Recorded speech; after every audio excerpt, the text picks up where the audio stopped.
longer life or longer travel, zero maintenance or ease of serviceability. The Bilstein 6112s have long been one of our favorite intermediate strut options, but after testing a couple of ICON 2.5 EXPs, it's safe to say we've fallen in love all over again.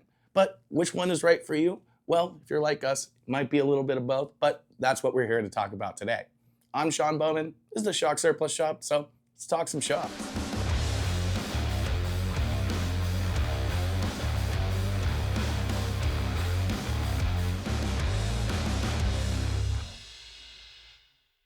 Just in case you're new here to the Shock Surplus party, we like to test every suspension system we carry on our own vehicles so we can provide real-world feedback to help you guys figure out what's right for you. So a lot of what we're talking about here is going to be coming from a lot of personal experience. Now, the Bilstein 6112s have been something we've tested on a ton of different vehicles for tons and tons of miles, and they're probably one of, if not the most popular option we carry. So we got a lot of customer feedback, both positive and negative.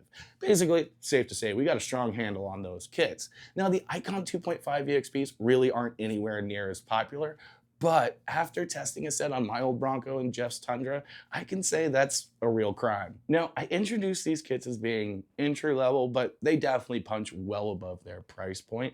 Both options use very similar body sizes in a 2.6-inch diameter on the Bilstein, 2.5-inch body on the ICON. Both have similar digressive valving, at least on rebound, and are even both circlip ride height adjustable. So on paper, they're very, very similar, but there are a lot of glaring differences that certainly separate the two. As is almost always the case, the Bilsteins are definitely the far better value and are definitely cheaper. They come in for $885 for the pair, and unlike the Icons, they include springs. That said, they do use a steel zinc-plated body, which can rust eventually, so if you want to prevent that corrosion, you're going to need a silicone-based lubricant spray, something quick drying like the WD-40 Specialist line, the green blaster bottle, or some other coating spray to keep them alive. That said, the steel body is a lot more robust than the aluminum body the Icon uses, so it is a bit of a double-edged sword.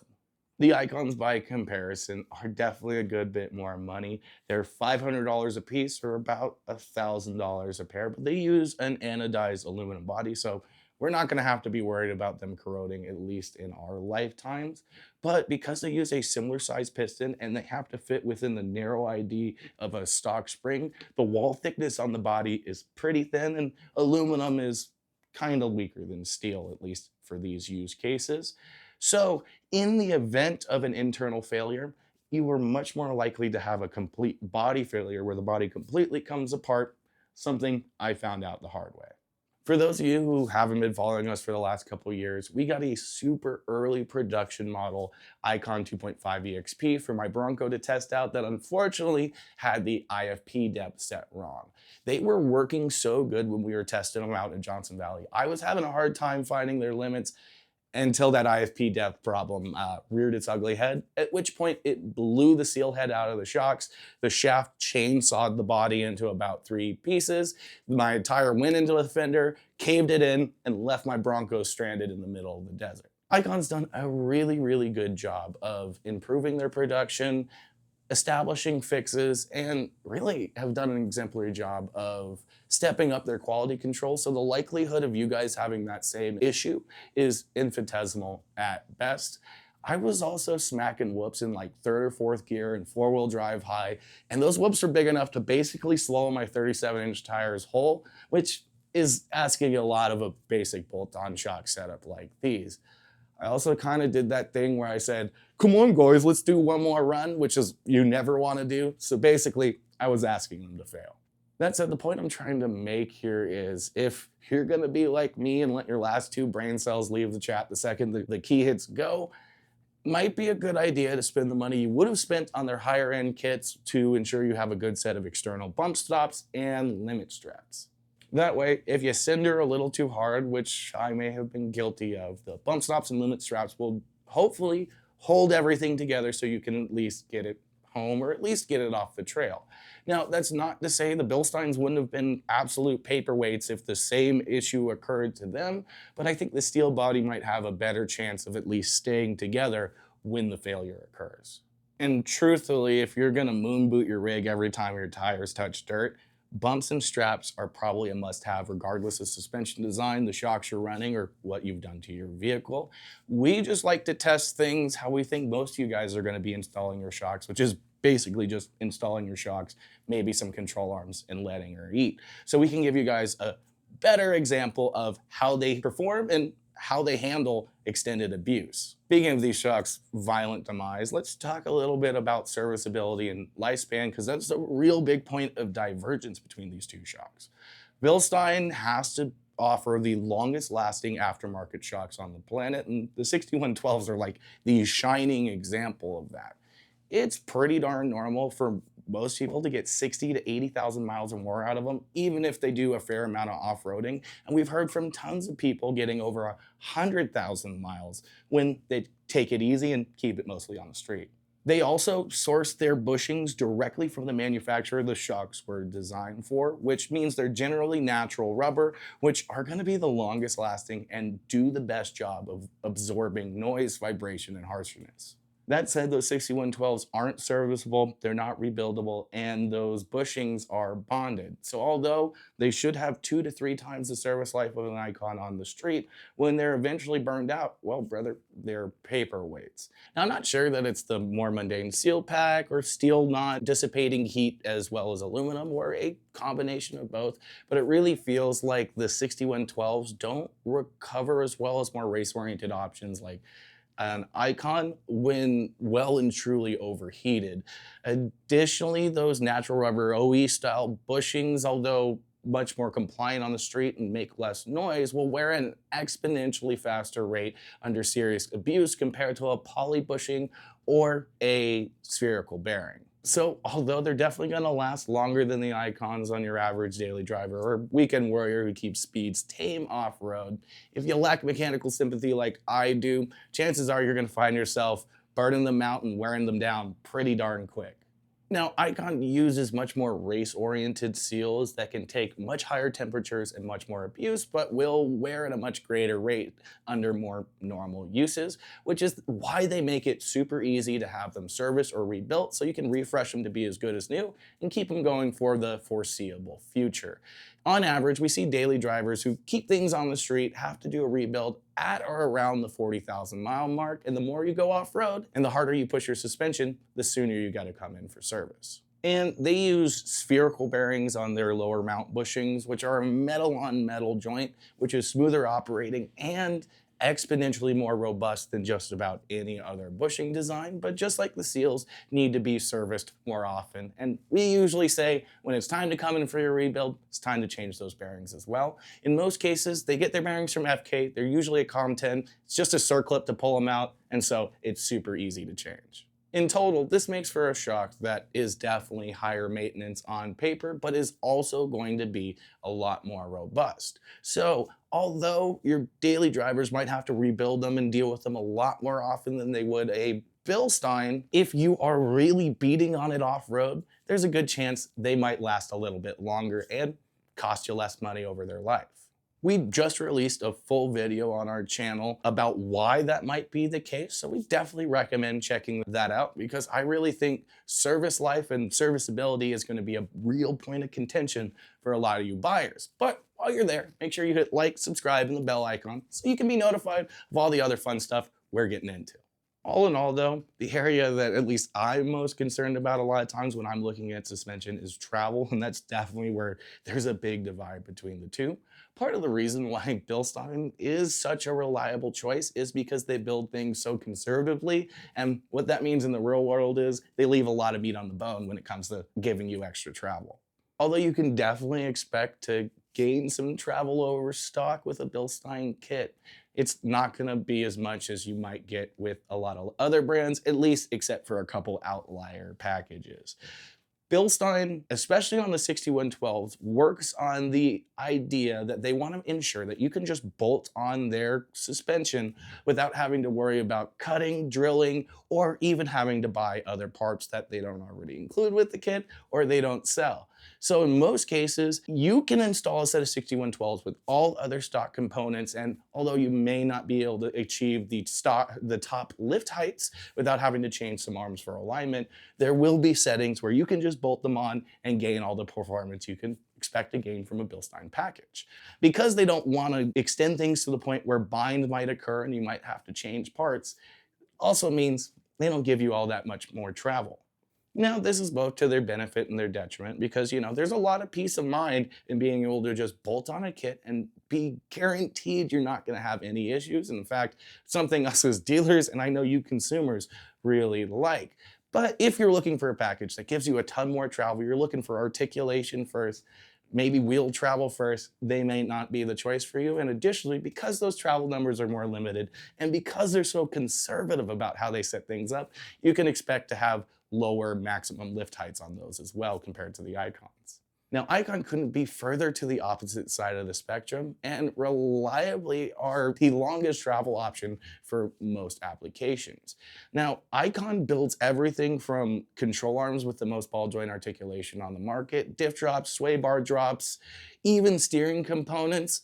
And so they're able to push the limit a little further because they have all the correction components to make your system work. They also have a more enthusiast-driven C-suite, so they're more willing to have their customers do a little bit of extra modifications to be able to push those limits on travel. So whereas you can basically bolt on, set, and forget a set of Bilstein 61 trials, chances are to get everything out of an ICON 2.5 EXP kit, you're going to need additional parts on your application like upper control arms, maybe even a diff drop, sway bar relocation and stuff like that. And in some cases, on some applications, you're gonna have to do some irreversible modifications like trimming, grinding, cutting, drilling, you name it. In the last year, we've installed both the 6112s and the ICON 2.5 EXPs on Jeff's Tundra, and where we could just bolt on the Bilsteins and forget about it, the Icons made us work a little harder for it. We needed to have upper control arms, we needed to do a sway bar drop, which required a skid plate drop, and we even needed to trim a little bit of the lower control arm to avoid contact when the suspension fully extended. Now, if Jeff's truck wasn't a TRD Pro, we also would have either needed axle shafts or a diff drop as well. But with all those extra parts, with all that extra work, the Icons offered us significantly more wheel travel in the front, and also were capable of more lift, which is normally the case. So although you may not have as many total settings on your struts with the Icons, you will be able to achieve greater lift heights, and, well, brother, you will have a heck of a lot more wheel travel. Now, we don't have exact measurements on the travel differences on Jeff's Tundra, but what I do know is I do know exactly how much travel we had on my Bronco, and with the 6112s, I think we're at 9 to 9.5 inches in the front and something like 10 or 11 in the back. But with the ICON 2.5 EXPs, it was right at or just a little over 11 inches of wheel travel in the front and 12 inches in the back, which is a pretty big difference. When you're talking about over a 20% or so increase on something that doesn't have a lot of wheel travel to begin with, it makes a huge difference and definitely improve performance and ride. In fact, on both Jeff's Tundra and my Bronco, we were able to set up the Icons for at least a 1/4 inch more lift, and notice they topped out far less and were less harsh on rebound, which is all benefits you gain from that extra travel. I really think those travel differences and definitely the ethoses of each individual company also dictate how they valve their shocks or how they want them to ride. Now, like I said, the Bilsteins are shorter in travel and they want to make sure you can bolt them up. You don't have to worry about anything. And in that same vein, they want to ensure they work for just about everybody, every driver, every condition. This means they need to valve them a little firm, not only to control that suspension with less travel to do it, but also so that if you do have a lot of weight to contend with, well, you're absolutely covered there, which means they can be a little bit firm over smaller bumps at lower speeds, but they improve the faster you go and are definitely way better than almost anything else under a load. In fact, Bilstein's starting to add extra circlip settings on the 6112s, as well as offer a multitude of heavier load options so that you can offset weight and have the tuning for that additional weight when and if you add it. In fact, Bilstein's actually adding extra circlip settings on select applications like third-gen Tundras like Jeff's or Sequoias, so that when you add that extra weight and bumper or winch or something like that down the road, you have the additional preload adjustment to help offset it. So they're really thinking about load these days. By comparison, the icons are a perfect example of why your actual valve stack matters more than piston design, and why you got to be careful who you're talking to when you're looking for recommendations on suspension.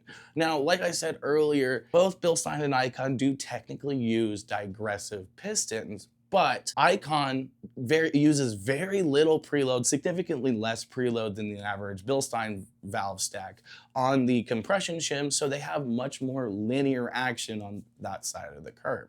So they are truly digressive on rebound, but on compression, they can act very linear. Additionally, if you talk to a lot of dealers who haven't had a lot of time on their more recent kits, they'll tell you the Icons are the stiffest shocks on the block, but I'm here to tell you these EXPs are the exception to that rule. Having all that extra suspension travel compared to the 6112s means they don't have to be tuned as stiff to control the suspension because, well, they have more quantity to go with their quality. They've also been really backing off the valving on a ton of their most recently released kits. They were pretty much bullied into it from all the complaints, and the EXPs are a perfect example of that. Now, we have always called Icon the OG pre-lander shock, so we usually talk about them in the guise of load, but it's pretty obvious that Icon intends you to go up to their higher model lines that use threaded body coilovers if you have additional constant load or additional constant load plan for the build, and they want you to run the EXPs, being the more entry-level kit for basically mostly unladen vehicles or vehicles that do not at least currently have an aftermarket bumper or winch. Threaded body coilovers, and especially ones with flat ground springs, not only have more preload adjustment to help offset sag, but those flat ground style universal springs come in a wide variety of rates, which means, you can stiffen things to just about any spring under the sun. Now, because they're thinking about unladen, unloaded vehicles with the EXPs, they are super comfortable. Small bump compliance is far superior to the Bilsteins, and because they have so much travel, big bump support is actually very similar, at least when the tires leave the ground. Now, that super comfy valving does mean they're a few steps behind the Bilsteins when you do load them down, but they're still going to be steps and steps and stats ahead of any factory setup. So if you have the occasional load or towing or hauling to worry about, they'll still do great and will probably be more comfortable when unloaded as well. Now, those same valving characteristics that contribute to how these shocks ride and feel also really dictate how they handle and they land just about how you would think. Those same valving characteristics that contribute to the different ride and feel of both of those options also contribute to how they handle and they land just about how you would think.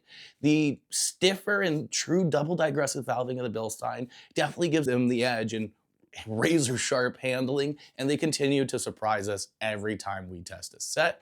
When a lifted truck or SUV is actually fun on a mountain road, they're doing something right, and it seems like Bilstein nails it every single time. The Icons, by comparison, are still a pretty good handling shock and certainly outperform most shock options at this price point, and certainly anything from almost any stock vehicle.